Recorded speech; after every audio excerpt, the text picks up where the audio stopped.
After explanation, students, we will do exercise 7th B. So let's start.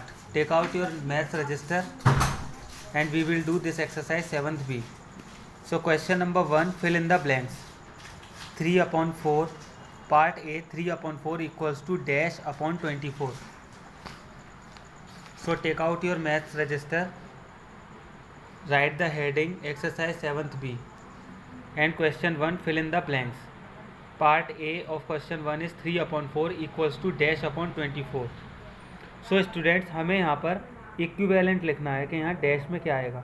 तो हमें यहाँ check करना है कि 4 से 24 कैसे आया. तो हम यहाँ देख सकते हैं कि 4 का अगर मल्टीप्लाई अगर हम 6 में करें, 4 6 या 24, तो 24 आता है. तो जब हमने यहाँ 6 से मल्टीप्लाई किया है डिनोमिनेटर में, तो हमें न्यूमरेटर में भी 6 से मल्टीप्लाई करना होगा. सो 3 6 या 18. So here we will write 18. Part B, 5 upon 9 equals to dash upon 36. सो यहाँ हमें देखना है कि डिनोमिनेटर में 9 4 जा 36 यानी 4 से मल्टीप्लाई हुआ है, तो हमें न्यूमरेटर में भी 4 से मल्टीप्लाई करना होगा. 5 4 जा 20. So we will write here 20. Now question C, 8 upon 9 equals to 40 upon dash.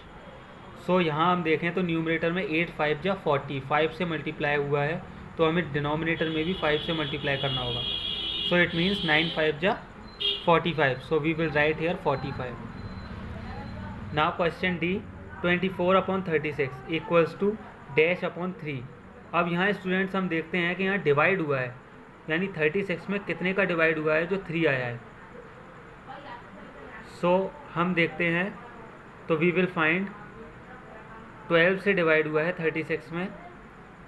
So यहाँ 3 आया है, 12 से डिवाइड हुआ है, तो हमें ऊपर भी 12 से डिवाइड करना होगा. तो 12 2 जा 24 में अगर हम 12 से डिवाइड करते हैं तो 2 आता है, तो we will write here 2. Now question E, 45 upon 60 equals to 3 अपॉन डैश. अब यहाँ भी डिवाइड हुआ है, तो 45 में कितने का डिवाइड हुआ है, जो 3 आया, तो 15 का डिवाइड हुआ है स्टूडेंट्स. 15 3 जा 45, तो हमें नीचे भी 15 से डिवाइड करना होगा. जब हम 60 में 15 से डिवाइड करते हैं तो 4 आता है, तो यहाँ हम लिखेंगे 4. Our question 1 is done. Now question number 2, use multiplication to write 2 equivalent fractions of. So यहाँ स्टूडेंट्स हमें 2 upon 5 दिया है, इसके हमें 2 इक्विवेलेंट फ्रैक्शंस लिखने हैं. सो सबसे पहले हमें 2 2 से मल्टीप्लाई करना होगा दोनों में. सो 2 2 जा 4 और 5 2 जा 10. तो पहला जो इक्विवेलेंट फ्रैक्शन बना वो 4 upon 10 हुआ. देन सेकेंड टाइम हमने फर्स्ट टाइम 2 से किया था, सेकेंड टाइम हमें इसी फ्रैक्शन में 3 से मल्टीप्लाई करना होगा 2 upon 5 में. तो हमने 2 upon 5 में 3 से मल्टीप्लाई किया दोनों में. 2 3 जा 6 और 5 3 जा 15. So 4 upon 10 and 6 upon 15 will be the 2 equivalent fractions of 2 upon 5. I hope you will be understand well. Now question B, 3 upon 8. Same again we will do multiply first of 2 in both numerator and denominator. So 3 2 ja 6 and 8 2 ja 16. Now we will do multiply by 3 in both 3 upon 8. So 3 3 ja 9 and 8 upon 8 3 ja 24.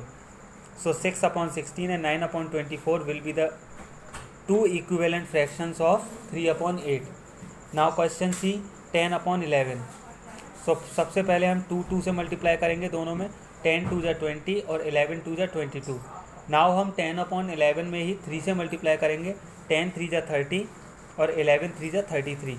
So 20 upon 22 and 30 upon 33 will be the 2 equivalent fractions of 10 upon 11. Now question D, 12 upon 13. So first of all we will do multiply 1 in both numerator and denominator. So 12 2 ja 24 and 13 2 ja 26. Now we will do multiply 12 upon 13 by 3. 12 3 ja 36 and 13 3 ja 39. So 24 upon 26 and 36 upon 39 will be the 2 equivalent fractions of 12 upon 13. Now students, we will move question number 3. Question number 3 is write 2 equivalent fractions using division. अब हमें students इस question में हमें division के साथ में equivalent fractions लिखने हैं 2। सो सबसे पहला क्वेश्चन है part A of question 3 is 18/27। सो यहाँ हम देख रहे हैं कि सबसे पहले हमें 3 से डिवाइड करना होगा दोनों में, 18 divided by 3 and 27 divided by 3, so 6/9। Now 6/9 में हमें अगेन 3 से डिवाइड करना होगा, so 6 divided by 3 upon 9 divided by 3 equals to 2/3। So 6/9 and 2/3 are the equivalent fractions of 18/27। Question B 40/60। So यहाँ हम देख रहे हैं कि सबसे पहले हमें 2 से डिवाइड करना होगा 40/60 में, सो 2 20 जा 40 और 2 30 जा 60, तो 20/30 is the first equivalent fraction of 40/60। Then 20/30 में हमें 10 से डिवाइड करना होगा, सो 2/3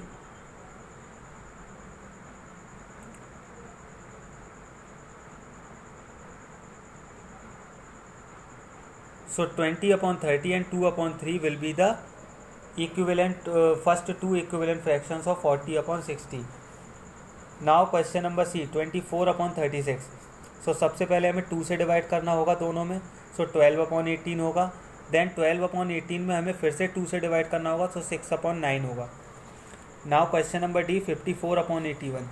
so we will divide it by 3 in both numerator and denominator, so it will be 18/27 and then we will do divided by 3 of 18/27, so it will be 6/9.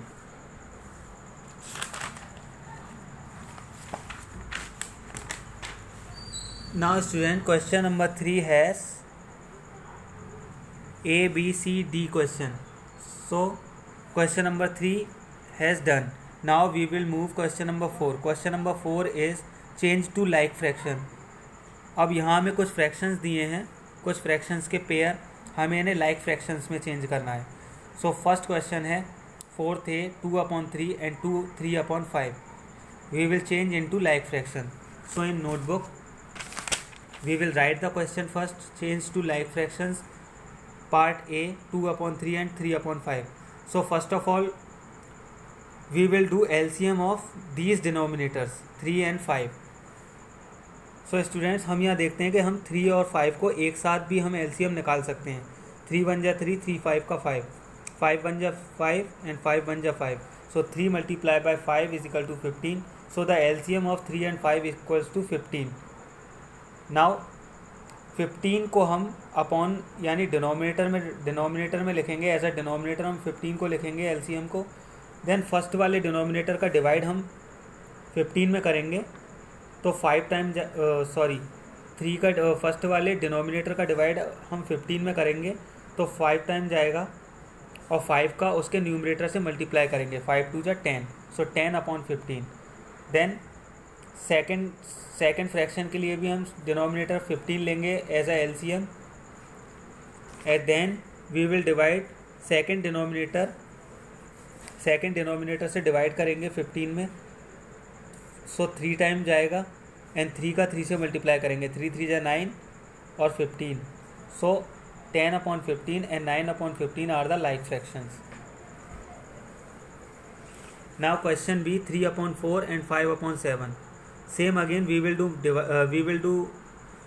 Will find out the LCM of 4 and 7, so it will be 28। सो 28 को हम as a denominator रखेंगे और first वाले denominator से 28 को divide करेंगे, सो 7 time होगा। 7 टाइम को हम उसके न्यूमरेटर से मल्टीप्लाई करेंगे, 3 7 जा 21/8 28। एंड देन सेकेंड डिनोमिनेटर को हम एज अ LCM रखेंगे और सेकेंड वाले डिनोमिनेटर का डिवाइड हम 28 में देंगे, 7 4 जा 28, 4 टाइम होगा और 4 का उसके न्यूमरेटर से मल्टीप्लाई करेंगे, 5 4 जा 20। So 21/28 and 20/28 are the like fraction. Now question C 8/9 and 6/11. So first we will find out the LCM of 9 and 11. So it will be 99. Same again we will write the first fraction as denominator 99. Then we will divide it 99 by 9 it will be 11, and then we will multiply 11 into 8, 88 upon 99. Now in second fraction we will write the LCM 99 as denominator. Then we will do divide 99 by second denominator 28. Sorry, 11. 11 9 ja 99. Now we will multiply 9 into 6. 6 9 ja 54. So 54 upon 99. So 88 upon 99 and 54 upon 99 are the like fractions. Now students, question part A, B, C question of question 4 is completed. You will do yourself. Question number D, question E and question F you will do yourself. In my next video we will do the remaining question of this exercise. Thank you.